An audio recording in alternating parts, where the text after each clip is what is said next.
పలాస అప్పుడు కూడా మారుతి గారు మాకు సపోర్ట్గా నిలిచారు, ఈరోజు కూడా వచ్చారు. సో పలాసలాగే రక్షిత్కి ఈ సినిమా మంచి పేరు తేవాలని కోరుకుంటున్నాను.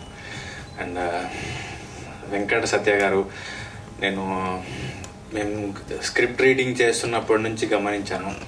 ఒకరోజు ఇది చెప్పొచ్చో లేదో, ఈ సినిమాతో నేను భాగం అవ్వాల్సి ఉండింది, కుదరలేదంతే. నరేషన్ ఇచ్చినప్పుడు ఈ సినిమా కథ మొత్తం తెలుసు. నాకు కొన్ని ఫేవరెట్ థ్రిల్లర్ ఫిల్మ్స్ ఉంటాయి.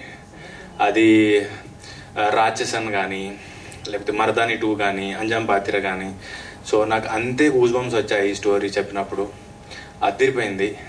సో చెప్పడం వరకు ఓకే, ఎలా తీస్తారో అనుకున్నాను. టీజర్ వచ్చిన రోజు నిజంగా ఈయన ప్రొడ్యూసరే ఉన్నారా అప్పుడు అనిపించింది. అంత బాగా తీశారు. అసలు టీజర్, ట్రైలర్, పాటలు అన్నీ చూస్తే ఒక ఫస్ట్ టైం చేసిన ఆయనలాగా అయితే ఎక్కడ అనిపించలేదు. సో రెగ్యులర్గా కథలు వింటూ ఉంటాము, చాలా మందిని కలుస్తుంటాం, కానీ ఇది చాలా ప్రొఫెషనల్గా తీశారు. రీసెంట్గా నేను నిన్న డ్రైవ్ చేస్తూ ఉన్నప్పుడు ఒక ఇంటర్వ్యూ చదివాను. రక్షిత్ వాళ్ళ నాన్నగారు ఇద్దరు కలిసి ఇచ్చింది.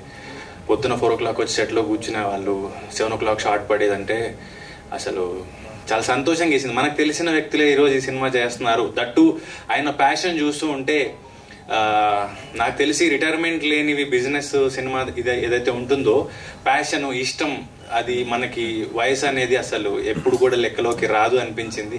ఆయన ఎంత ప్రొఫెషనల్గా ఈ సినిమాని మలిచారో మనం చూస్తే చెప్పచ్చు. ఈ సినిమా రేపు రిలీజ్ అవుతుంది. థియేటర్స్లో చాలా బాగా రిసీవ్ చేసుకుని, థ్రిల్లర్స్ చాలా అందరికి ఇష్టమైనవి. ఓటీటీలో కానీ థియేటర్లో కానీ ఎక్కువ ఆడియన్స్ ఇష్టపడి జానరా ఇది. సో వాళ్ళకి మంచి డబ్బులు తెకూడాలి అండ్ మంచి మంచి సినిమాలు ఇలాగే ఈ ప్యాషన్తో ఇలాగే ముందుకెళ్ళాలని కోరుకుంటున్నాను. Thank you.